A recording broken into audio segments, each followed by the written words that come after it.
伫咧这个月初六，有一对台湾甲澳洲的同性伴侣争取结婚登记的行政诉讼，法院判因拍赢。今仔日伴侣权益推动联盟参另外一对台湾、日本的同性伴侣去到台北市的大安户政事务所要登记结婚。虽然讲户政单位有收件，毋过无随甲因登记结婚。推动联盟表示讲，政府若准继续影响同性伴侣的结婚权益，可能会要求国家赔偿。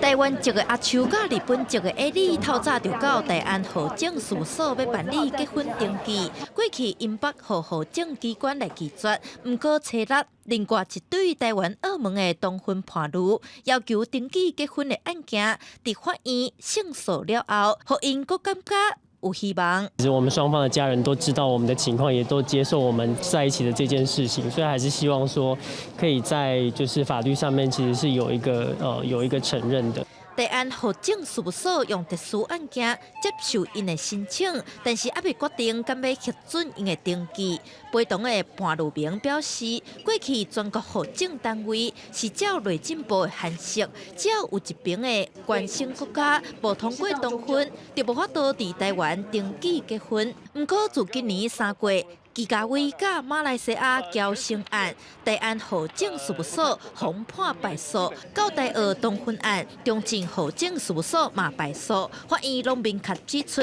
下国同性伴侣有权利结婚，户政机关嘛通用涉外民事法律适用法第8条公事良俗规定，无允准同性婚姻是违反台湾的公事良俗。内政部的函释已经互2间法院判违法。台北 高等行政法院已经连续用2个判决告诉政府，这个函释是违法的，所以我们希望政府要从善如流，不要再知错不改。 伴侣名律师表示，根据因的统计，阁有300多对下国伴侣来等待同婚合法。若即种影响人民权益的法律继续行，未来因嘛考虑去追究国家赔偿的责任。内政部是回应，对今仔日申请的案件，会国家司法院甲法务部来讨论。未来阁会看司法院对涉外民事法律适用法提出的修正草案的方向来做处理。记者丁雅文、许凯